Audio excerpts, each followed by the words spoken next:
शांति। कल बाबा ने क्या सुनाया था?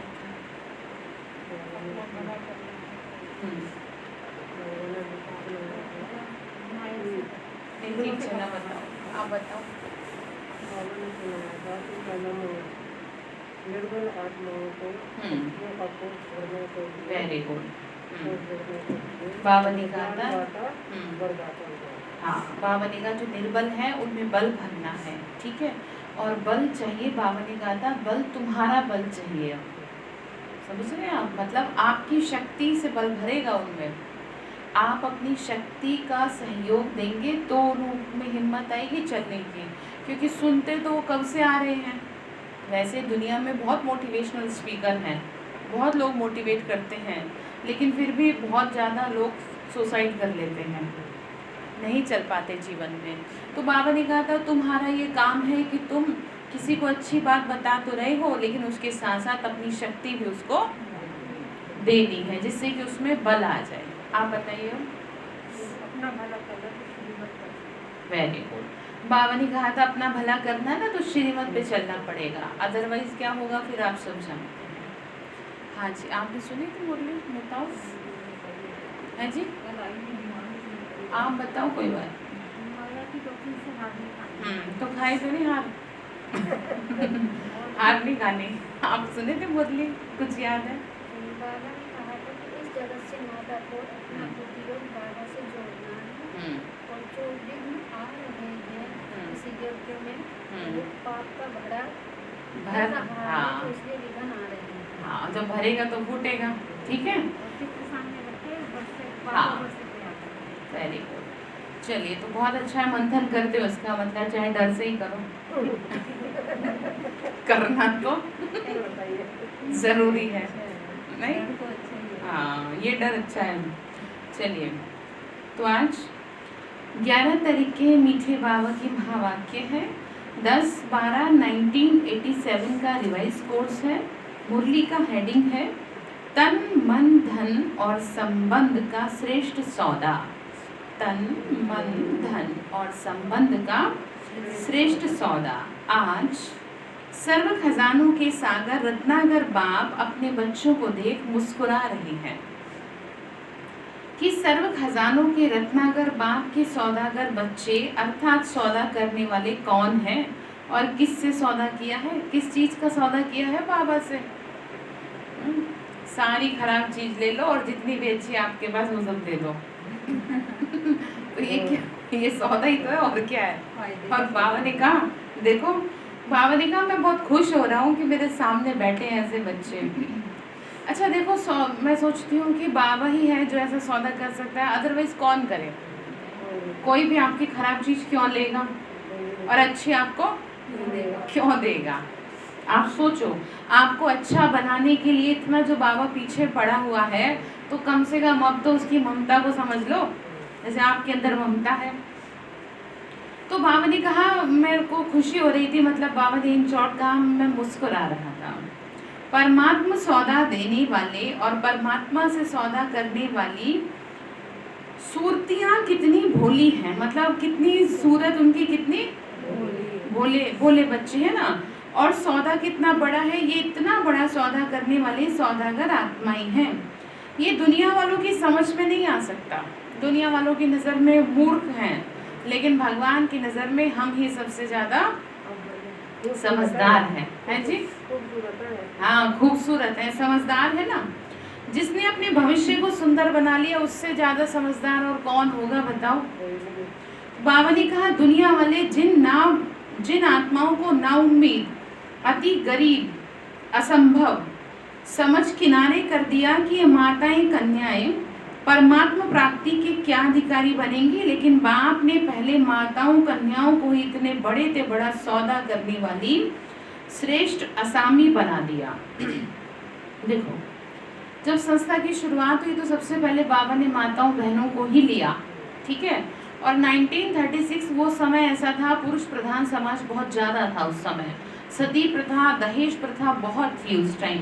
तो आप सोचो कि इतना ज़्यादा ये प्रथा थी, तो माताओं बहनों को क्या इज्जत कोई देता होगा, नहीं ना।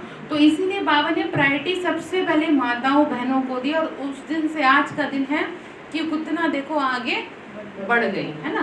हालांकि कई जगह मिस यूज भी हो रहा है, लेकिन कितनी आसामी तो बना दिया दुनिया में। लोगों ने तो सिर्फ एक ही टाइटल दिया, नारी नरक का द्वार, और भगवान ने कौन सा टाइटल दिया? नारी ही स्वर्ग का द्वार है। तुम, बाबा ने कहा तुम माताओं बहनों के जरिए ही खुलेंगे सारे क्या स्वर्ग के द्वार, ठीक है। बाबा ने कहा जिन्होंने तुमको ऐसा कहा है ना वो तुम्हारे पैरों में पड़ेंगे।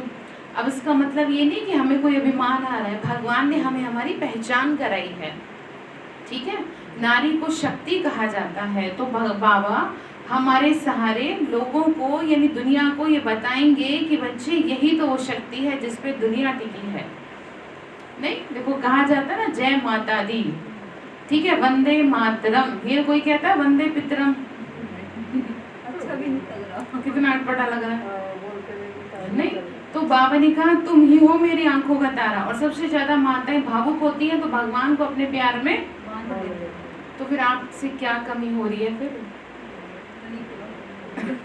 बताओ, आपसे क्या कमी हो रही है फिर, क्यों नहीं बांध पा रही उसे?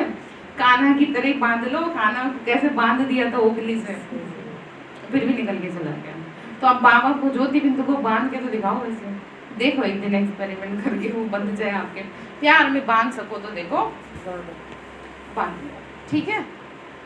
तो समझ में आ रही है बात, ये सब सर के ऊपर जा रही है आपके,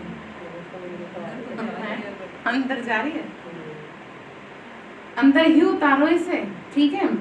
बाबा ने कहा माताओं के पास फिर भी अपनी कुछ ना कुछ छिपी हुई प्रॉपर्टी रहती है।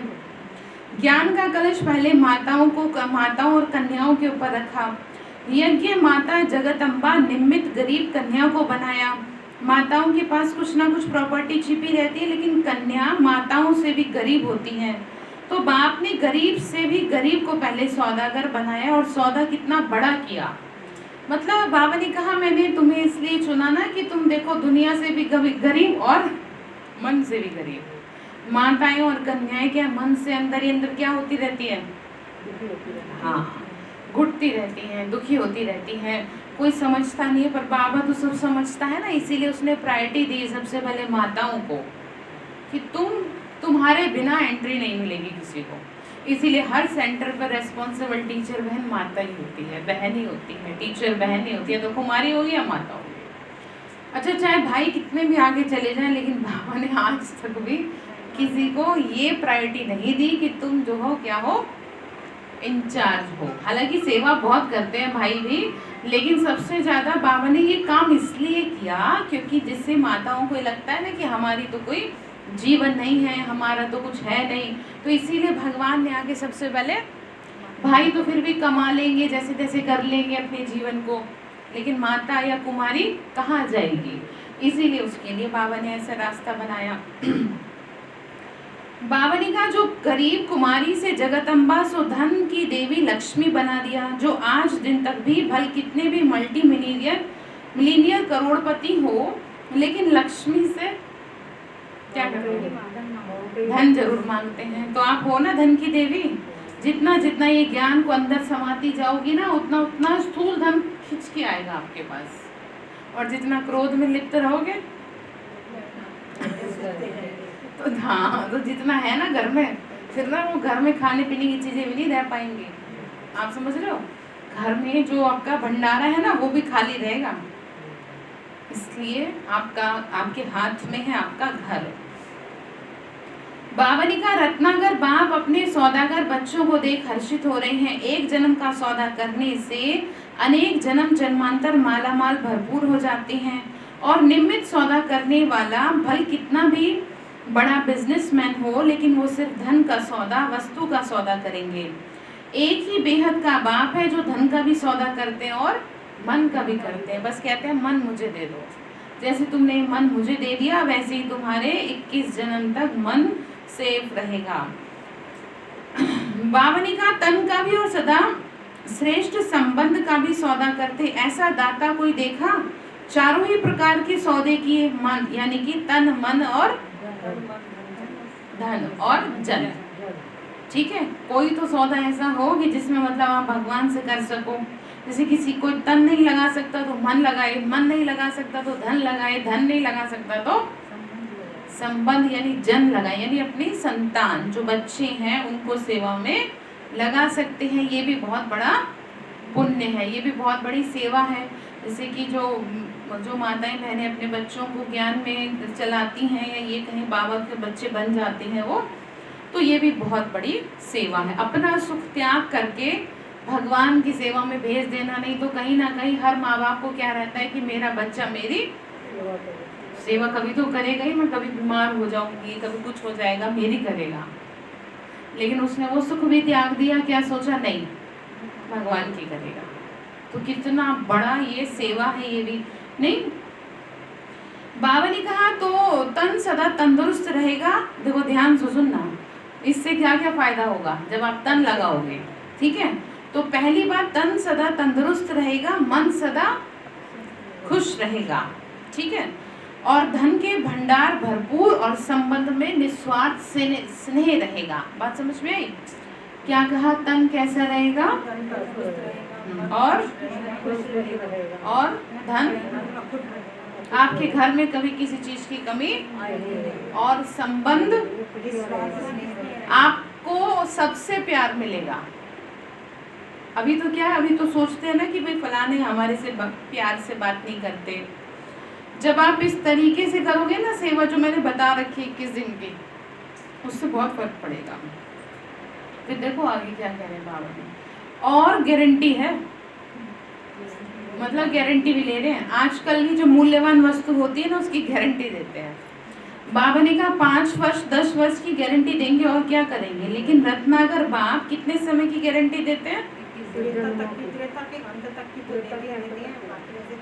आप सोचो, सतयुग त्रेता तो भरपूर गारंटी है ही, उसके बाद द्वापर युग तक भी ठीक ठाक रहोगे अगर सही से अभी चलते रहोगे तो गारंटी कर रहे हैं इन बातों की। बाबा ने कहा चारों में एक भी कमी नहीं हो सकती, चाहे प्रजा की भी प्रजा बने। मतलब आपने चाहे थोड़ी भी मेहनत करी, लेकिन फिर भी गारंटी है कि आपका जीवन सुंदर बनेगा ही। चाहे आपने किसी भी तरह से कुछ भी सेवा में लगाया है, व्यर्थ नहीं जाएगा, ठीक है। भगवान के लिए जरा भी करते हैं ना तो उसका डबल देने के लिए बंध जाता है। सुदामा की बात को याद कर लिया करो, एज इट इज है, ठीक है। बाबा ने कहा चाहे प्रजा की भी प्रजा हो, लेकिन उनको भी लास्ट जन्म तक, त्रेता के अंत तक भी ये चारों ही बातें प्राप्त होंगी। यानी तन का भी सुख, मन का भी सुख, धन का भी सुख और संबंध यानी जन का भी सुख मिलेगा। लेकिन वो कब मिलेगा? ऐसे फ्री में मिल जाए आपको? कुछ तो लगाओ। अच्छा, आप एक चीज तो लगा ही सकते हो भाई, चलो सारे तो सबके लिए पॉसिबल नहीं है, पर एक तो लगाओ कम से कम। इसके लिए तो आप कह सकते हो कि बाबा देखो ऐसा है, मैंने पूरा अपना तन लगाया था, मैंने मरती मरती भी सेवा करी थी, मेरे मन में बड़ी दुविधाएं आई थी, पर मैंने अपने मन को भटकने नहीं दिया था बाबा, मैंने ये किया था। भगवान के आगे आप सीधा मुंह करके बोल सको, नजर से नजर मिला के इंटरव्यू लिया जाएगा आपका भी। आप समझ रहे हैं? तो आप ध्यान रखिएगा, ठीक है। मतलब आप सही से बता सको ना बाबा इस चीज में हमने पूरा किया, जितना हमसे हुआ हमने अपना बेस्ट किया। इतना तो हम बाबा को बोल ही सकते हैं ना। जैसे परिवार के लिए मरते मरते भी खाना बनाओगे, अपनी भूख को मार के भी करोगे, क्या नहीं करते आप, सब कुछ करते हो। लेकिन भगवान जो कह रहा है उसके लिए सोचेंगे नहीं, सोचते जाना फिर क्यों बताओ, सोचोगे अब तो सोचना क्या है, तो करना ही है, इसमें क्या सोचना। अभी सोचते रह जाओगे तो फिर बस सोचते रह जाना, ठीक है। फिर मत कहना कि आपने बताया नहीं, ठीक है। तो बाबा ने कहा कि बच्चे ऐसा सौदा कब किया? अब किया ना सौदा, पक्का सौदा किया है या कच्चा किया है? परमात्मा से कितना सस्ता सौदा किया, क्या दिया? कोई काम की चीज दी? इसको ऐसे समझो, उसमें शिवरात्रि पे एक धतूरा बेल पत्थर चढ़ाते हैं, बिल्कुल यूजलेस चीज है, ना तो इंसान खाता ना जानवर खाता। यही बात यहाँ पे समझ लो, किसी के काम की वो चीज नहीं है, लेकिन वो चढ़ाते हैं शिवलिंग पे। तो एज इट इज यहीं पर वही बात है कि जो चीज किसी के काम की तुमने वो मुझे दी, तो भी मैं तुम्हारे लिए इतना कर रहा हूँ, तुम फिर भी कुछ नहीं। बताओ हाँ, फिर भी नहीं, मेरी तो फलानी ऐसी है, फलानी जैसी है। अरे जैसी भी ठीक है, तुम अपना सोचो। मतलब मैं सोचती हूँ कि लोग, आप लोगों के पास, वैसे तो आप लोग ऐसा करते नहीं होंगे, लेकिन इतना टाइम किसके पास है कि वो दूसरे के बारे में सोचे बैठ के।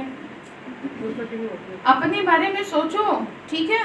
तो बाबा ने कहा मुझे तुमने क्या दिया, कोई काम की चीज दी?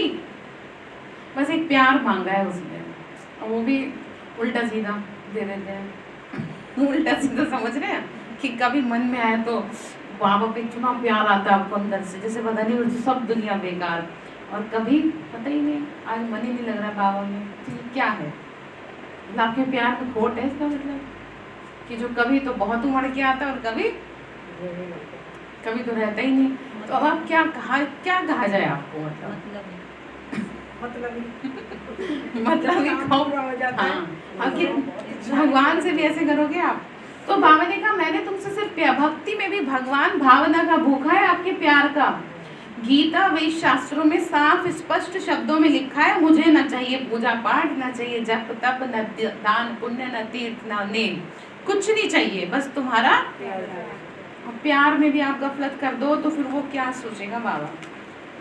तो बाबा ने कहा तुमने कोई काम की चीज दी मुझे? क्वेश्चन मार के बताओ भाई, क्या क्या दिया? फिर क्वेश्चन मार कर समझ रहे हो? आप सोचो, अब इस बात पे आज एनालिसिस करना और देखना कि आपने बाबा को, फिर भी बाबा उस तन की देख रेख करता है, सोच लो। अब फिर भी नहीं खुश रहते, क्योंकि देते हैं फिर ले लेते हैं, तो चेकिंग करनी होती है ना। अलर्ट रखो, खुद पे अलार्म लगा के रखो अपना। हाँ ठीक है जी, तो ध्यान रखना। फिर आगे बाबा ने कहा फॉरेनर्स बाप दादा के पास सदैव दिल बनाकर भेज देते हैं, पत्र भी दिल के चित्र के अंदर लिखेंगे, गिफ्ट भी दिल के भेजेंगे। तो दिल दिया ना, वो करते हैं ना, दिल बनाते हैं ना ग्रीटिंग्स में, वैसे बाबा ने कहा लेकिन कौन सी दिल? एक दिल के कितने टुकड़े हुए पड़े हैं, माँ बाप चाचा मामा, कितनी लंबी लिस्ट है। उस दिल में कौन कौन है बताओ? बाबा ने कहा मुझे कहाँ जगह मिलेगी, पहले औरों को निकालो बाहर और तब बैठाओ बाबा को, ठीक है। बाबा ने कहा अगर संबंध की लिस्ट निकालो कलयुग में तो कितनी लंबी लिस्ट होगी। एक संबंध में दिल दे दिया, दूसरा वस्तुओं में भी दिल दे दिया, तो दिल लगाने वाली वस्तुएं कितनी हैं, व्यक्ति कितनी हैं, सबके दिल लगा के दिल ही टुकड़ा टुकड़ा कर दी। क्या कह रहे? सब में दिल लगा के तुमने दिल के टुकड़े टुकड़े कर दिए। अब टुकड़ी हुई चीज को क्या भगवान को दोगे? वो गीत भी है ना कि देने को अपने पास तो कुछ है ही नहीं, दाता विधाता को क्या दे सकेंगे। तो बाबा ने कहा तुमने दिल के ना टुकड़े टुकड़े कर दिए, बाप ने अनेक टुकड़े वाली दिल को भी एक तरफ जोड़ लिया। थोड़ा आ रहा है आपके अंदर कुछ फीलिंग? भगवान क्या कह रहे हैं? मैंने जोड़ लिया उससे। तो तुमने दिया क्या और मुझसे लिया क्या? और सौदा करने की विधि कितनी सहज है, सेकंड का सौदा है। बाबा शब्द की विधि है, एक शब्द की विधि। इसमें कितना समय लगता है? सिर्फ दिल से कहा बाबा तो सेकंड में सौदा हो गया। दिल से बाबा को प्यार में बांध लो, ठीक है, तो बांध के रखना, ठीक है, क्योंकि आने वाले समय में बस वो उन्हीं के पास रहेगा जिनके दिल साफ होंगे, जिनके दिल सच्चे होंगे, ठीक है। जहाँ पे भीड़ भाड़ होगी वो वहाँ से निकल जाएगा। आपको भीड़ होगी, कहीं जाओगे, कहेंगे वहाँ चले जहाँ पे भीड़ ना हो। अब यही भीड़ हो जाए, अभी तो वैसे कोविड चल रहा है, भीड़ में मत रहो। चलो वैसे भी अगर बात करें तो भीड़ में हर कोई जाना पसंद नहीं करता। तो बाबा, अब आप बताना जरा, अब आपके दिमाग में कितनी भीड़ भरी पड़ी है, अब वो कैसे आए? भीड़ अगर रहेगी तो नहीं आ पाएगा, वो वहाँ जाएगा जिसके दिमाग में भीड़ नहीं है। भीड़ किस किस की जानते हैं? संबंधों की, रिश्तेदारों की, फालतू की बातों की, शरीर की। सोच सोच के क्या कर दिया आपने? तो अब आप देख लेना, भीड़ रखनी है या खाली रखना है, ठीक है, ये आपके ऊपर है। भीड़ करेंगे? बाबा ने कहा भीड़ को खाली करो, ठीक है। बाबा ने कहा सिर्फ दिल से कहा बाबा तो सेकंड में सौदा हो गया। इतना सस्ता सौदा सिवाय एक संगम युग के और किसी भी युग में नहीं कर सकते। तो सौदागरों की सूरत मूरत देख रहे थे। बाबा ने कहा मैं शक्लें देख रहा था तुम्हारी, कैसे किसी किसी के चेहरे तो खिले हुए हैं, किसी की मुरझाए से लग तो नहीं रही, अब तो जबरदस्ती मुस्कुराएंगे आप कि कहीं टोक ना दिए जाए। जबरदस्ती नहीं मुस्कुरा रहे। और जबरदस्ती क्या मुस्कुराओगे, वो तो पकड़े जाओगे फिर नहीं। जब तक अंदर से आप मुस्कुराओगे नहीं तो मुरली में ना सही, मुरली के बाद पूछ लिया जाएगा कि मुंह कैसे बना हुआ है आपका। ठीक है, बाबा से तो छुपा ही नहीं सकता। हाँ वेरी गुड। तो इसीलिए बाबा ने कहा तुम्हारी सूरत देख के ही मैं बात करता हूँ। ठीक है, तो सूरत मूरत देख रहे थे दुनिया में। बाबा ने कहा दुनिया के अंदर में कितने भोले भाले हैं, लेकिन कमाल तो इन भोले भालों ने किया है। देखो बाबा घर में कोई भी चालाक न चल सके, मैं आपको वैसे बता दूं।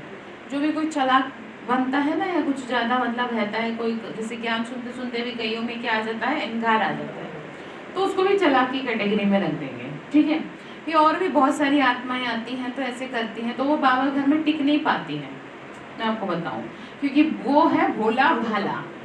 तो उसको बच्चे भी कैसे चाहिए, जैसे माँ बड़ी शांत स्वभाव की है, उसका बच्चा शैतान हो जाए तो वो तो परेशान हो जाएगी कि ये कैसा बच्चा है, मैं वैसी हूँ नहीं।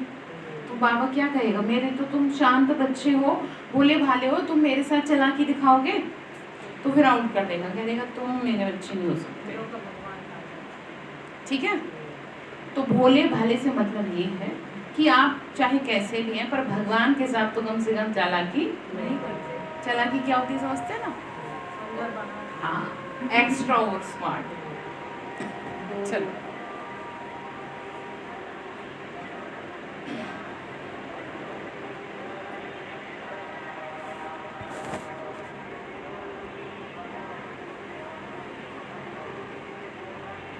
एक जना का बंद कर दो, किसी को दो चल रहा है, आप बंद कर दो, इनका चल रहा है।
तो बाबा ने कहा बच्चे,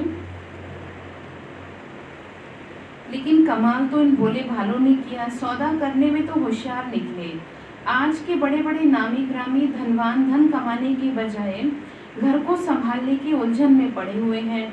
उसी उलझन में बाप को पहचानने की भी फुर्सत नहीं है। अपने को बचाने में, धन को बचाने में ही समय चला जाता है। अगर बादशाह भी है तो फिक्र वाले बादशाह हैं। बाबा ने कहा आजकल के टाइम में अगर कोई बादशाह भी है तो फिक्र वाले बादशाह हैं। ठीक है, जैसे कि मुकेश अंबानी, पैसा तो बहुत है, बादशाह तो है, लेकिन कितनी बड़ी फिक्र है, हर वक्त फिक्र है, कितने करोड़ का क्या लग गया, पेनल्टी लग गई, तो क्या है, फिक्र वाले बादशाह हैं। तो ऐसे कोई बादशाह अच्छे लगेंगे बताओ? बाबा ने कहा क्योंकि फिर भी काला धन है ना, इसीलिए फिक्र वाले बादशाह हैं। और आप बाहर से बिन कौड़ी हो लेकिन बेफिक्र बादशाह हो। बाबा ने कहा भले आपके पास कुछ नहीं है लेकिन आप बेफिक्र बादशाह हो। और वास्तव में जीवन यही है जिसमें कोई फिक्र ना हो। जिसके जीवन में हर पल टेंशन है वो तो जीवन नहीं है, फिर वो जीवन नहीं है। वो तो आप पल पल अपने आप को थोड़ा थोड़ा धीमा धीमा जहर दे रहे हो। टेंशन जो है ना वो धीमे धीमे जहर की तरह है और एक दिन आपको क्या कर देगी? ठीक है, तो इस बात का ध्यान रखो। मतलब मैंने कहीं पढ़ा था कि काम और टेंशन उतनी लो जितना काम हो जाए, उतनी नहीं कि जिंदगी तमाम हो जाए। आप समझ रहे हैं? तो इस धीमे जहर से आपको बचना होगा, नहीं तो फिर कहेंगे वैसे तो भगवान के बच्चे बनते थे, वैसे देखो इनका क्या हाल है। ठीक है, बाबा ने कहा इसीलिए फिक्र वाले बादशाह और आप तो बेफिक्र बादशाह। शुरू से साइन क्या करते थे? बेगर टू प्रिंस। आप, बाबा ने कहा अभी भी बादशाह और भविष्य में बादशाह। भले ही अभी हम बेगर हैं। बेगर कौन होते हैं? वैसे तो भिखारी नहीं है, मतलब ठीक ठाक है, लेकिन वास्तव में ज्ञान के तो भिखारी थे। ठीक है, तो ज्ञान नहीं था ना हमारे पास, तो बाबा ने हमें ज्ञान से भरपूर कर दिया और यही ज्ञान हमें बादशाह बनाएगा। ठीक है, बाबा ने कहा बच्चे देखो बेगर होते भी बादशाह हैं।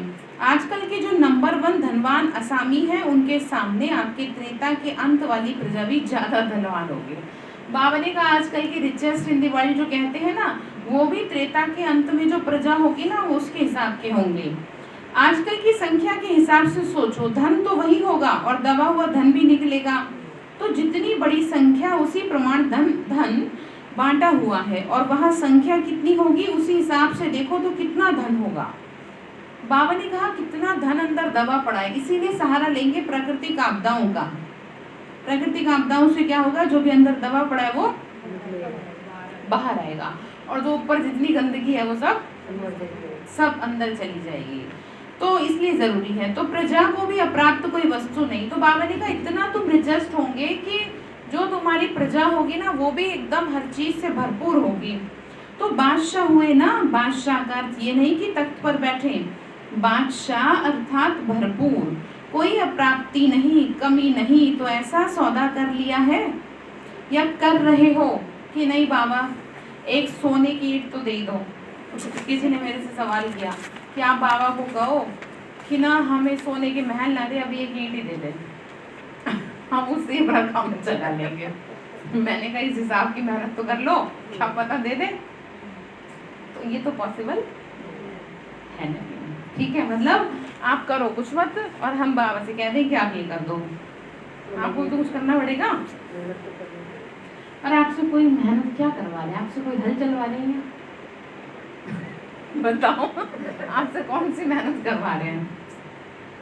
हाँ जी, कौन सी भी नहीं करवा रहे हैं, लेकिन फिर भी पता नहीं कोई मेहनत। और मैं आपको ये कह रहे हैं आप यहाँ घंटा भर बैठ जाओ, नहीं 2 घंटा एक टांग पे खड़े रहो।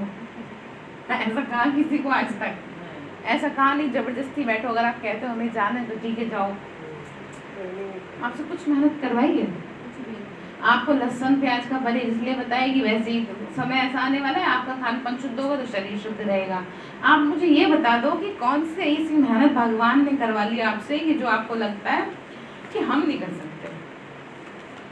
एक वही है जिसने आपसे कुछ मेहनत नहीं कराई। भक्ति में लोग क्या क्या करते हैं? भगवान को ढूंढने के लिए घर बार छोड़ के भागते हैं सबसे तो पहले, फिर भीख मांगते हैं कि देह विमान टूट जाए, कहीं से पता नहीं किसी रूप में भगवान आ जाए। आपको कितना बचा रखा है और फिर भी साथ दे रहा है, फिर भी आप नहीं करोगे तो फिर बाबा बड़ा भारी हिसाब लेगा। फिर मत कहना कुछ भी।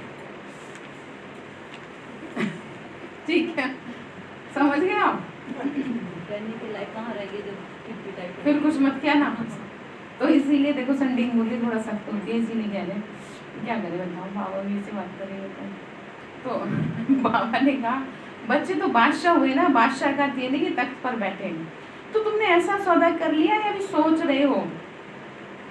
कभी कोई बड़ी चीज सस्ती और सहज मिल जाती है तो भी उलझन में पड़ जाते हैं कि पता नहीं ठीक है या नहीं, कहीं लोकल माल तो नहीं है।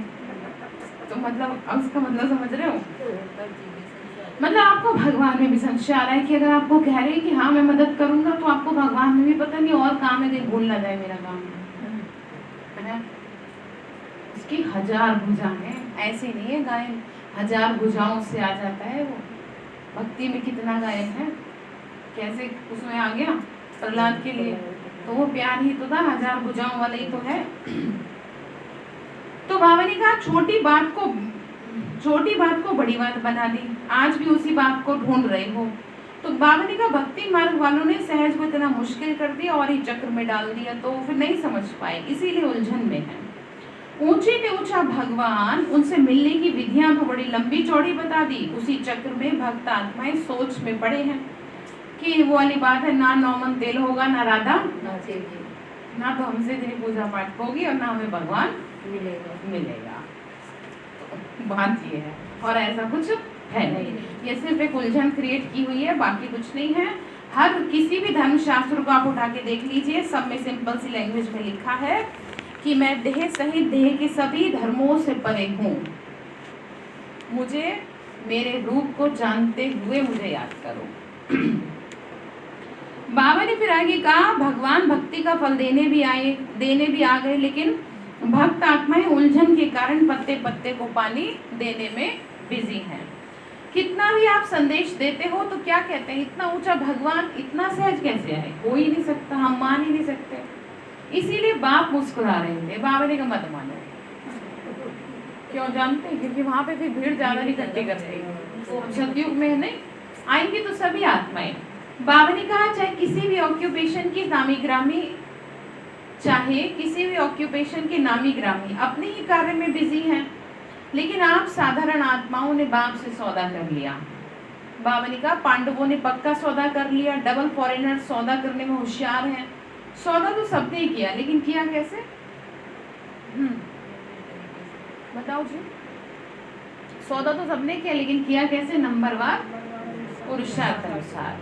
बाप ने तो सभी को एक जैसे सर्व खजाने दिए, क्योंकि अकुट सागर है ना, बाप को देने में नंबरवार देने की आवश्यकता नहीं है, वो आपकी कैचिंग पावर के ऊपर है कि आप बाबा से कितना खींच पाते हैं, आप उसको अपनी डोर में कितना कस के बांधते हैं। मतलब एक गांठ लगाई, 2 लगाई, कितनी लगाई?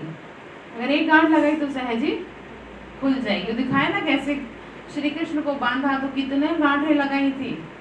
अब आप देखो, तो बाबा ने कहा उसी अनुसार मेरी प्राप्ति है, बाकी ऐसा कुछ नहीं है कि मैं किसी को अलग से कम ज्यादा देता हूँ। फिर बाबा ने आगे कहा जैसे आजकल की विनाशकारी आत्माएं कहती हैं कि विनाश की इतनी सामग्री तैयार की है, तो इतनी सामग्री तैयार की है जो ऐसी कई दुनिया विनाश हो सकती है। बाप भी कहते हैं बाप के पास भी इतना खजाना है कि सारे विश्व की आत्माएं आप जैसे समझदार बन सौदा कर ले तो भी अखुट है।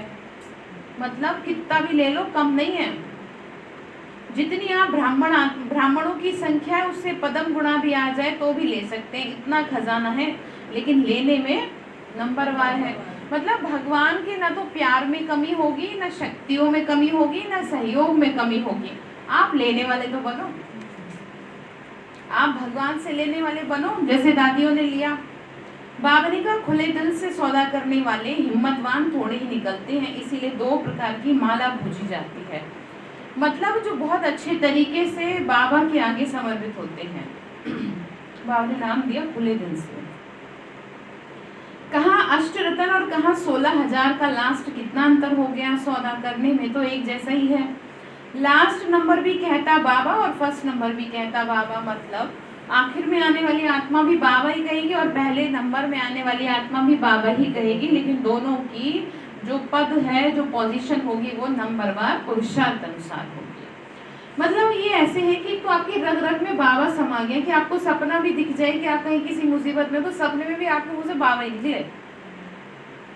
इसे कहते हैं संकल्प में भी समा जाना मतलब आपके अंदर उतर गया। आपको जैसे आपको कहीं भी कुछ बात है तो जैसे पहले कुछ होता था तो मम्मी या पापा निकलता था ना बच्चों के मुंह से, तो अब क्या निकले, बाबा बचा लो, या मैं आत्मा कौन हूँ, मास्टर सर्वशक्तिमान हूँ।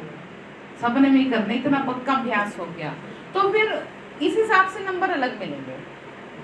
और एक ये है कि आप ठीक है, आपको बता दिया तो आप अपना समय अनुसार सारी चीजें कर रही हो, वो आपके ना अंदर समा जाए। आपको उठते बैठते चलते फिरते एक हल्की सी भी आपको पलक झपके तो भी सपने में भी आपके वही घूमे, तब कहेंगे क्या हो गया, वो अंदर समा गया। होता ना कि जैसे किसी की याद नहीं छूटती, हाँ, तो वो चीज वो जब आपको आ जाएगी तो बावली का वो अलग है। ठीक है जी, हाँ, वो तभी कर सकते हैं आप जब बार बार आप इस चीज की अच्छी प्रैक्टिस करेंगे। बावली का ज्ञान का खजाना, शक्तियों का खजाना, जो भी संगम युगी खजाने जानते हो सबके पास एक जैसा ही है। कितना सर्व शक्तियां दी, किसी को एक शक्ति दी तो किसी को एक गुण व किसी को सर्वगुण दिया, ये अंतर नहीं है, मतलब सबको सब कुछ दिया। आपके अंदर सहन करने की बहुत शक्ति है, आप ये नहीं कह सकते कि जी मैं नहीं सहन कर सकती। जैसे सपोज आप दोनों लोगों को लो, आप कहो जी मेरे में बहुत सहन शक्ति है और आप कहो मैं नहीं कर सकती, मेरे से नहीं होता, तो शक्ति तो है आपके अंदर, पर आप उस शक्ति को जागृत नहीं कर पा रहे। शक्ति आपको भी दे, इन्होंने जागृत कर ली है, तो बात ये है। अब ऐसा नहीं कि इन्हों को बाबा ने ज्यादा दी और आपको कम दी, आपके अंदर बहुत ताकत है, बस आपको उस ताकत को बस। बावली का ऐसे नहीं कि कोई सर्वशक्तिवान है और कोई सिर्फ शक्तिवान है, नहीं, सभी को सर्वगुण संपन्न बनने वाली देव आत्मा कहते हैं, गुण मूर्ति कहते हैं। तो कौन हुआ, जहाँ टाइटल दे रहे नया गुण मूर्ति, गुणों से भरे पड़े हो। ठीक है, खजाना सभी के पास है। एक मास से स्टडी करने वाला भी ज्ञान का खजाना ऐसे ही वर्णन करता है जैसे 50 वर्ष से करने वाला। वो कितनी अच्छी बात तो वही है, चाहे 50 साल से, इसलिए मैं कहती हूँ चाहे 50 साल से चल रहा हो चाहे 1 साल से चल रहा हो, अगर इम्प्लीमेंट नहीं है तो फिर कुछ भी नहीं है। 50 साल वाला भी गलती करेगा तो 1 साल वाला भी गलती करेगा, इसीलिए फॉलो फादर ओनली, बस बाबा को फॉलो करना है, किसी को नहीं। बाबा ने कहा अगर एक एक गुण पर, शक्तियों पर भाषण करने के लिए कहें तो बहुत अच्छा भाषण कर सकते हैं।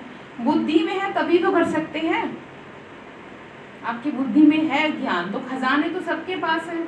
आपको बिठा दिया जाए जब सुनाने के लिए तो आपको खुद नहीं पता चलेगा आप किसको कैसे अच्छा सुना दोगे, क्योंकि वो आपके अंदर भरी हुई ये चीजें। बाकी अंतर क्या हो गया, अंतर हुआ नंबर वार। नंबर वार समझ रहे हैं, जैसे कि क्लास में जब स्कूल में पढ़ते थे तो जो टीचर होती थी वो तो सबको एक जैसा पढ़ाती थी, लेकिन कोई तो फर्स्ट आता था, कोई सेकंड आता था और कोई पास भी नहीं हो पाता था। तो उसमें टीचर की गलती है, किसकी गलती है? हाँ जी, कमलेश्वर की गलती। हाँ, मेहनत, आपने मेहनत कम करी तो उस हिसाब से आपने किसको दोष दे दिया? वही टीचर को दोष मत देना। टीचर वैसे मैं नहीं हूँ, टीचर तो बाबा है, क्योंकि हम तो खुद पढ़ रहे हैं, हमारे तो खुद चेंज ला रहा है दिन प्रतिदिन। ठीक है, मतलब आप ये नहीं कह सकते कि बाबा आपने मुझे शक्ति क्यों नहीं दी। बाबा तो शक्ति देने ही बैठता है, रोज सुबह अमृत वेले भी, सुबह मुरली सुनाने भी, शाम को भी शक्ति देने के लिए बैठता है। हाँ, तो आपको नंबर वार आप अपने हिसाब से बाबा से शक्ति ले पाते हो। कोई तो बहुत अच्छा कर लेता है, अच्छा इसको ऐसे समझो, किसी का तो 5 मिनट में योग लग जाता है और किसी का घंटा हो गया, तो उसका मन ही नहीं शांत हो रहा, तो उसमें बाबा क्या करे? आपने कचरा इतना भर लिया, पहले उसे साफ करो। क्यों? अगर यहाँ कुछ भरा पड़ा ना तो बाबा से शक्ति नहीं ले पाओगे। तो बाबा ने थोड़ी सी कुछ करा, आपने अपनी बुद्धि का ऐसा यूज कर रखा है कि वो कचरे को जल्दी खींच लेती है। जैसे किसी के दिमाग में अच्छी बात है तो कुछ नहीं रहेंगी और जो कितनी खराब होंगी वो सब याद होंगी। क्यों? अगर आपसे मैं पूछूं कि आपके जीवन में क्या क्या खराब हुआ तो मुझे लगता है आप बहुत अच्छे से मुझे समझा दोगे। और अगर मैं आपसे कहूँ आपके जीवन में अच्छा क्या हुआ तो आप कहोगे मैं सोच के बताऊंगी। ऐसा तो है नहीं कुछ अच्छा नहीं हुआ होगा, कभी तो कुछ अच्छा हुआ ही होगा लाइफ में, तो वो क्यों नहीं याद आपको? कम याद है, उस पर ज़्यादा आपका दिमाग नहीं है, तो उसे याद करो। जो जब आपकी लाइफ अच्छी थी ना, जब आप ठीक थे, परिवार में सब ठीक थे, उन दिनों को याद करो। उससे क्या होगा, उसको याद करने से वो वैसा होता चला जाएगा। चाहे भले अभी कितनी भी गड़बड़ है, चाहे संबंधों में कितनी कड़वाहट है, आप उन दिनों को याद करो जब संबंधों में प्यार था। इतना तो आप कर सकते हो। ये आपको तरीका बता रही हूँ सब चीजों को सही करने का। ये साइंटिफिक रिसर्च है, ठीक है। जब आप अच्छे पलों को याद करते हैं ना, तो वो सिचुएशन ऐसी क्रिएट हो जाती है, वो ऐसे वाइब्रेशंस फैलने लगते हैं कि वो सचमुच में फिर धीरे धीरे सब कुछ पहले जैसा होने लगता है, ठीक है। तो ध्यान रखिएगा इन बातों को। तो बाबा ने कहा बच्चे, वो स्वयं अनुभवी होने के कारण दूसरों को भी अनुभवी बना सकते हैं। बाबा ने कहा एक है सिर्फ वर्णन करने वाले, दूसरे हैं मनन करने वाले। तो मनन करने वाले जिसको भी देते हैं वो स्वयं भी अनुभवी होने के कारण दूसरों को भी देते हैं। और बाबा ने कहा जो जैसा वो वैसे ही देगा ना, महिमा करते रहेंगे लेकिन अनुभवी नहीं बनेंगे। मतलब हाँ आप बहुत अच्छे हो लेकिन हम अच्छा नहीं बन सकते, क्योंकि हमारे बस की ये सब है नहीं। तो उससे क्या, जैसे कोई कहता नहीं आप बहुत अच्छा ज्ञान सुना रहे हो, बहुत अच्छा है ये सब, तो हम कहते हैं अच्छा तो ये तब होगा जब आप अपने ऊपर इम्प्लीमेंट करो। अब मैं आपसे कहूँ कोई डॉक्टर बड़ा अच्छा है, आप उससे दवाई लेके आओ, मेरे कहने से क्या होगा? जब तक आप दवाई लाओगे नहीं, खाओगे नहीं, तब तक आप ही को तो पता चलेगा ना आराम का या कुछ भी है। तो जब तक बाबा से जुड़ेंगे नहीं तब तक कैसे ताकत मिलेगी, ठीक है। तो बाबा ने कहा कि उसी अनुभव की अथॉरिटी से अनुभवी बन दूसरों को बांटते चलो। अनुभव मतलब आपके जीवन को देख के कोई तुरंत ये एक्शन ले ले कि मुझे भी इनके जैसा, इसको कहते हैं अनुभव की अथॉरिटी, ठीक है। आपके जीवन से इतने लोगों को सुंदर अनुभव हो, आप तो बन ही रहे हो अनुभव की अथॉरिटी, लेकिन दूसरों को भी क्या करना है, उन अनुभवों को हाँ बांटने हैं। तभी तो किसी को लगेगा ना कि हाँ आप जो कह रहे हो वो सही कह रहे हो, ठीक है। तो बांटेंगे दूसरों को भी। बाबा ने कहा कार्य में लगाना अर्थात खजाने को बढ़ाना, ठीक है। आप कार्य में लगा रहे हैं अगर इन खजानों को, जो बाबा ने ज्ञान का खजाना, गुणों का खजाना दिया है, तो इसको भी बाबा ने क्या कहा है, हाँ। जैसे कि मैंने आपको कहा आप अपना बस अपना अच्छा करते जाओ, आपको जो भी देख रहा है अच्छा करते रहे, आज नहीं तो कल सही वो उस चीज को एक्सेप्ट कर लेगा। जैसे माँ घर में जब कुछ बना रही होती है तो बच्चे करते कुछ नहीं है, बस वो देखते रहते हैं। तो एक दिन ऐसा आता है कि वो खुद ही उस काम को, अब बात समझ में आ गई। तो ऐसी अच्छी बातें हैं, बस ये है कि थोड़ा टाइम लगेगा इन्हें, ठीक है। ऐसे नहीं कि जी हम तो कब से अच्छा कर रहे हैं, हमारे साथ तो कुछ अच्छा होता ही नहीं, ऐसा नहीं है, टाइम लगता है। तो फिर बाबा ने आगे कहा, तो नंबर 1 अर्थात मनन शक्ति के खजाने से अनुभवी बनाने वाले, अर्थात दूसरों को भी धनवान बनाने वाले। बनाएंगे ना दूसरों को धनवान अपने खजानों से, ठीक है। बाबा ने कहा इसीलिए उन्हों का खजाना सदा बढ़ता जाता है और समय प्रमाण समय प्रति दूसरों के प्रति कार्य में लगाने से सफलता स्वरूप सदा रहते हैं। सिर्फ वर्णन करने वाले दूसरों को भी धनवान नहीं बना सकेंगे और अपने प्रति भी समय प्रमाण, जो शक्ति, जो ज्ञान, जो गुण यूज करना चाहिए वो भी नहीं कर सकेंगे। जब तक खुद अनुभव की अथॉरिटी नहीं बनेंगे, जब तक वो खुद नहीं सोचेंगे कि मुझे इस चीज़ को इम्प्लीमेंट करना है, तब तक आप किसी दूसरे को बताओगे उसको कुछ असर ही नहीं होगा, बताते रहो। इसीलिए खुद भी क्या करना है, हाँ यूज करना है। बाबा ने कहा धन होते भी धन का सुख नहीं ले सकते, शक्ति होते भी समय पर शक्ति द्वारा सफलता नहीं पा सकते, गुण होते भी नहीं कर सकते। क्यों? क्योंकि जब करेंगे नहीं तो क्या होगा फिर बताओ। सिर्फ वर्णन कर सकते हैं। अब अच्छी बात तो दुनिया में भी बहुत मिलती है सुनने को, पर यहाँ पे परिवर्तन इसलिए होता है कि बाबा का शुक्रिया करो कि वो आपको ताकत दे देता है। नहीं, बाबा ने कहा धन सबके पास है, लेकिन धन का सुख समय पर यूज करने से अनुभव होता है। जैसे आजकल के समय में कोई विनाशी धनवान, जैसे आजकल के समय में भी कोई विनाशी धनवान के पास भी धन बैंक में होगा, अलमारी में होगा या तकिए के नीचे होगा, ना खुद कार्य में लगाएंगे ना औरों को, तो उस धन का क्या फायदा, किसी काम का नहीं। बाबा ने कहा ना स्वयं लाभ लेगा ना दूसरे को देगा, तो धन होते भी धन का, तो इसका मतलब आपके अंदर सब कुछ है लेकिन आप उसको यूज नहीं कर रहे, तो उसका क्या फिर बताओ। आपके अंदर बाबा ने कहा बहुत शक्ति है, बाबा ने बताया। तकिए के नीचे ही रह जाएगा, खुद चला जाएगा, तो ये वर्णन करना अर्थात यूज़ ना करना। मतलब आप सुना तो बहुत अच्छी बातें रहे हो, लेकिन आप खुद क्यों नहीं यूज़ करते? ठीक है, हाँ। सदा गरीब दिखाई देगा, मतलब सब कुछ है लेकिन फिर भी रोता रहेगा। रोता समझ रहे हैं आपकी, मेरे पास तो कुछ नहीं है। तो ऐसी आत्माओं के जीवन में कभी बदलाव नहीं आ सकता। बाबा ने कहा ये धन भी अगर स्वयं प्रति व दूसरों प्रति स्वयं प्रमाण यूज नहीं करते, सिर्फ बुद्धि में रखा, तो ना स्वयं अविनाशी धन के नशे में खुशी में रहते, ना दूसरों को दे सकते। सदा ही क्या करें कैसे करें ये कहते रहते हैं। क्या कह रहे हैं? ये खोल देना अनुराधा बहन। अगर नहीं करेंगे तो फिर क्या होगा? फिर यही कहते रहेंगे क्या करें कैसे करें। इसीलिए 2 मालाएं हैं। बाबा ने कहा वो मनन करने वाली, वो सिर्फ वर्णन करने वाली। तो आप कौन सी आत्माएं हो? मनन करने वाली हो या वर्णन करने वाली हो? हाँ, कट घटा दो। तो बाबा ने कहा नंबर 1 वाले या दूसरे नंबर वाले? Very good. इस खजाने का कंडीशन शर्त ये है, जितना औरों को देंगे उतना ही कार्य में लगाएंगे और उतना ही बढ़ेगा।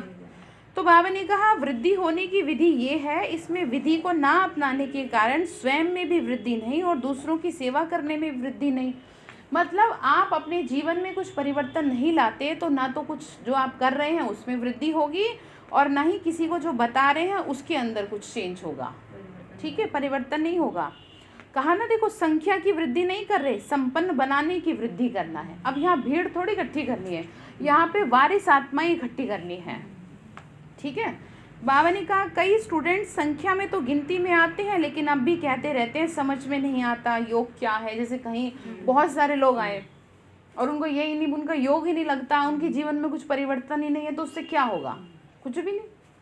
तो आप थोड़े हो लेकिन तैयार रहो। तैयार रहेंगे ना? बाबा ने कहा जैसे रचना बहन ने कहा था कि पूरा योजना विहार स्वर्ग बन जाएगा। कितनी अच्छी बात है। देखो कितना अच्छा संकल्प है कि आप लोगों से ही तो बनेगा। आप एक एक भी अपने अपने एरिया को कवर करेंगे तो क्यों नहीं स्वर्ग बनेगा फिर। बाबा ने कहा तो स्टूडेंट की लाइन 2 है, रजिस्टर में नाम है लेकिन धनवान तो नहीं बना, मांगता ही रहेगा।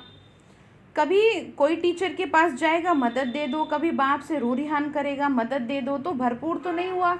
मतलब कभी आप मेरे को योग करा दो या कभी आप कुछ और हमें मदद कर दो, हमारे लिए बाबा से कह दो, इस तरह भी हो सकती हैं चीज़ें। क्यों? क्योंकि खुद तो कुछ किया ही नहीं। आप अपनी प्रॉब्लम का, जैसे एक दिन मैंने कहा था ना आपको कि आप कुछ दिन के लिए तो बाबा को फ्री करो, 1 हफ्ते के लिए बाबा को फ्री छोड़ दो कि आप मेरी तरफ से आप फ्री हो, मैं अपनी प्रॉब्लम का सोल्यूशन अब। ठीक है, तो इसका मतलब ये है कि बाबा ने आपको शक्ति दे रखी है, बस आपको उसको यूज़ करना है। ऐसा थोड़ी है कि हम कह रहे हैं जी नहीं हम भगवान बन गए। आपको इस लायक बना दिया है कि अब आप अपनी छोटी मोटी समस्याओं का समाधान, ऐसे नहीं हर बार बाबा से कहते रहो बाबा भी बात बिगड़ गई अब ये कर दो, हालांकि उसी से कहना है लेकिन कभी खुद से भी तो कुछ करके देखो। अब आप कोई नए तो इतने हो नहीं, खुद करेंगे ना तो सोल्यूशन खजाना तभी बढ़ेगा। हाँ, बाबा ने कहा मनन शक्ति का बहुत महत्व है। पहले भी थोड़ा इशारा सुनाया और मनन शक्ति के महत्व का आगे भी सुनाएंगे। मन में बहुत ताकत है, बस उसका मंथन करने की ज़रूरत है। मुरली सुनते हैं ना, मंथन की ज़रूरत है। चेक करने का काम देते रहते हैं, रिजल्ट आउट हो और फिर आप कहो कि हमें तो पता ही नहीं। या जिसका वो पढ़ाई नहीं सही हो रही होती तो कहेंगे कि वो आउट ऑफ कोर्स आ गया, मतलब आउट ऑफ सिलेबस आ गया। तो उसका मतलब आप खुद तो पढ़े नहीं हो और दूसरों पे क्या दे रहे हो? दोष दे रहे हो। मतलब आप बाबा को कह दो ऐसे। ये बात तो बाप दादा ने नहीं कही थी, इसीलिए रोज़ सुनाते हैं। बाबा ने कहा तुम मुझे कोई भी ऐसा उल्लाहना ना दे दो इससे पहले कि मैं अपना सब कुछ तुम्हें क्या कर दूँ, सब सुना देता हूँ, कि बाद में तुम ना कहो आखिरी दिन में। बाबा ने कहा इसीलिए रोज़ सुना रहे। चेक करना अर्थात चेंज करना। चेक करना मतलब आपको सबसे पहले पता होना चाहिए आप कहाँ गलत हो। ऐसा हो नहीं सकता कि आप कहीं गलत ना हो। जो भी कुछ घर में हो रहा है कहीं ना कहीं आपकी भी, तो इसीलिए उसको चेंज करना। ठीक है, अच्छा। सर्वश्रेष्ठ सौदागर आत्माओं को सदा सर्व खजानों को समय प्रमाण कार्य में लगाने वाले महान विशाल बुद्धिवान बच्चों को, क्या कहा? महान विशाल बुद्धिवान बच्चों को सदा स्वयं को और सर्व को संपन्न अनुभव कर अनुभवी बनाने वाले अनुभव की अथॉरिटी वाले बच्चों को ऑलमाइटी अथॉरिटी बाप दादा का याद प्यार और नमस्ते। रूहानी हम बच्चों की रूहानी माता पिता बाप दादा को नमस्ते नमस्ते बाबा नमस्ते। शुक्रिया बाबा, शुक्रिया बाबा, शुक्रिया। तो ईस्टर्न जोन के भाई बहनों से अव्यक्त बाप दादा की मुलाकात है। ईस्ट से सूर्य उदय होता है ना, तो ईस्टर्न जोन अर्थात सदा ज्ञान सूर्य उदय है। ईस्टर्न वाले अर्थात सदा ज्ञान सूर्य के प्रकाश द्वारा हर आत्मा को रोशनी देने वाले। बाबा ने कहा तुम्हारे से दुनिया को रोशनी मिलेगी, तुम मुरझाए रहोगे तो कोई कैसे मुस्कुराएगा। ठीक है, अंधकार समाप्त करने वाले हो, सूर्य का काम है अंधकार को खत्म करना। तो आप सब मास्टर ज्ञान सूर्य अर्थात चारों ओर का ज्ञान समाप्त करने वाले हो। बाबा ने कहा सभी इसी सेवा में बिजी रहते हो या अपनी व प्रवृत्ति की परिस्थितियों की झंझट में फंसे रहते हो। हाँ जी बताओ, आपको देर हो रही तो आप चले जाओ। ठीक है, क्या कहा? झंझट में। हाँ हाँ, मास्टर ज्ञान सूर्य हो, दूसरे को रोशनी दिखाने वाले हो। ये नहीं कि हमारी खुद की समस्याओं का समाधान कैसे हो। ठीक है, तो झंझट क्या है, व्यर्थ की बातें, क्योंकि जो परिवार में जहाँ जो होना है वो तो होगा ही। आप सिर्फ शुभ चिंतक बन के उसको कुछ कर सकते हो तो करो, अदरवाइज कुछ भी आपके हाथ में नहीं है। बाबा ने फिर आगे कहा चाहे प्रवृत्ति में हो, चाहे कोई भी व्यवहार में हो, चाहे कोई भी परिस्थिति सामने आए, लेकिन सूर्य रोशनी देने के कार्य बिना नहीं रह सकता। चाहे कुछ भी हो जाए लेकिन सूरज तो निकलेगा, चाहे कितने भी बादल आ जाए सूरज कभी। तो बाबा ने कहा चाहे कितना भी घर परिवार व्यवहार किसी में कुछ भी प्रॉब्लम आ जाए, लेकिन तुम्हारा दूसरे के कल्याण करे बिना तुम्हें रुक नहीं सकते तुम। ठीक है, तो ऐसे मास्टर ज्ञान सूर्य हो या कभी उलझन में आ जाते हो, बाबा ने का पहला कर्तव्य है ज्ञान की रोशनी देना। रोशनी देना जब ये स्मृति में रहता है ना कि परमार्थ द्वारा व्यवहार और परिवार दोनों को श्रेष्ठ बनाना है, तब ये सेवा स्वतः होती है। मतलब आपको क्या करना है, अपने परिवार को भी और सेवा को भी, ठीक है, दोनों को श्रेष्ठ करना है। तो परिवार भी श्रेष्ठ और व्यवहार भी श्रेष्ठ। परमार्थ व्यवहार से किनारा नहीं कराता, और ही परमार्थ कार्य में बिजी रहने से परिवार और व्यवहार में सहारा मिल जाता है। जब आप कुछ भी करेंगे भगवान के लिए तो आपकी दोनों चीज़ें सही रहेंगी। ऐसा नहीं है कि आपको किनारे कर दिया गया है। बाबा ने कहा तो परमार्थ से सदा आगे बढ़ते चलो। नेपाल वालों की निशानी भी सूर्य दिखाते हैं ना, वैसे राजाओं में सूर्यवंशी राजाएं प्रसिद्ध हैं, श्रेष्ठ माने जाते हैं। तो आप भी मास्टर ज्ञान सूर्य बन सबको क्या करो, हाँ जी वेरी गुड, सबको रोशनी देते चलो।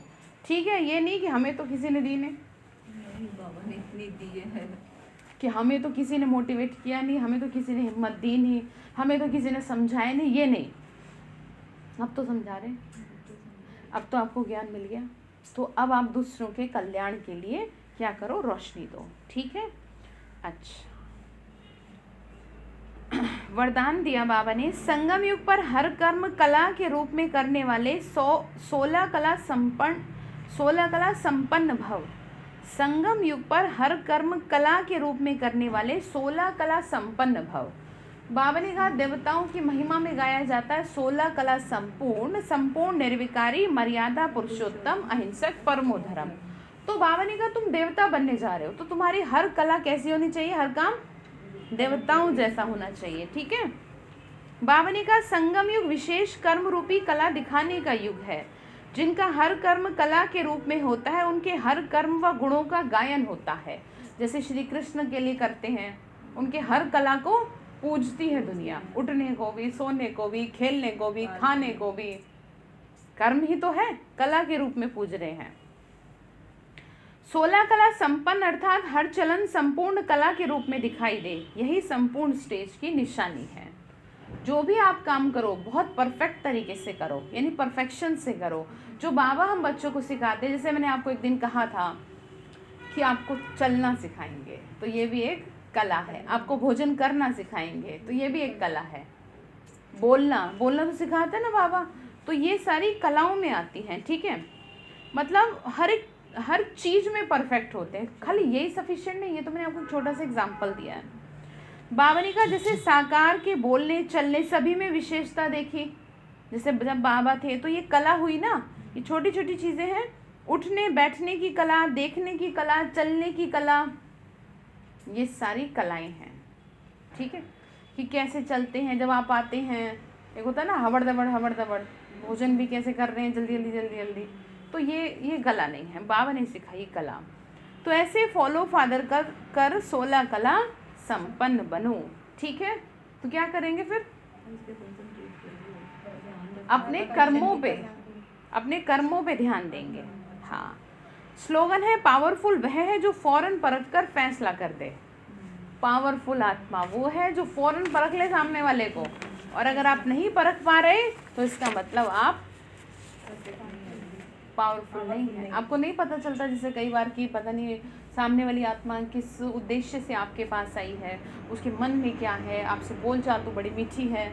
तो अगर आपके अंदर ताकत होगी ना बाबा की, तो आप फैसला कर लोगे, आपको समझ में आएगा सब कुछ, ठीक है।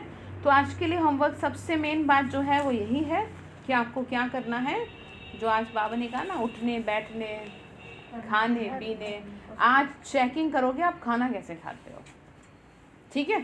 खाना बनाना, और यहाँ से जब जाओगे देखेंगे, जरा आपको देखूंगी मैं यहाँ से कैसे चलते हुए जा रहे हो आप, और फिर कल चलना सिखाएंगे आपको, ठीक है। अच्छा, ओम शांति।